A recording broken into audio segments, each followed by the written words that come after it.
Hey everyone, welcome back. Today, I am showing you exactly how to connect your Lovable projects directly to GitHub.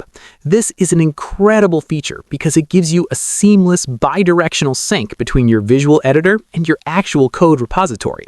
Let's get right to it. First, you need to link your Lovable account to GitHub. Log into your lovable.dev account and open the project you want to work on.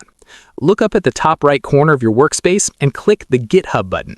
If you don't see it, double-check that your current subscription plan actually includes the GitHub integration feature.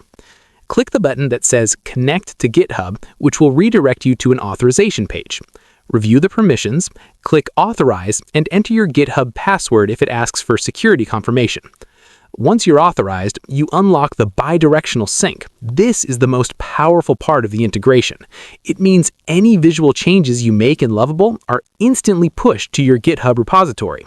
Even if you pull that code down and make changes in an editor like Visual Studio Code or Cursor, the moment you push those changes back to your default branch on GitHub, they will automatically appear inside your Lovable visual workspace within seconds.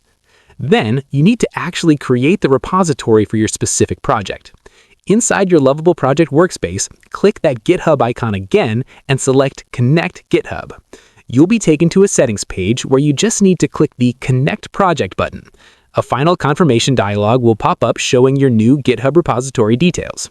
Just hit Connect one last time, and Lovable will instantly generate a brand new GitHub repository filled with all your source code, configuration files, and a basic README.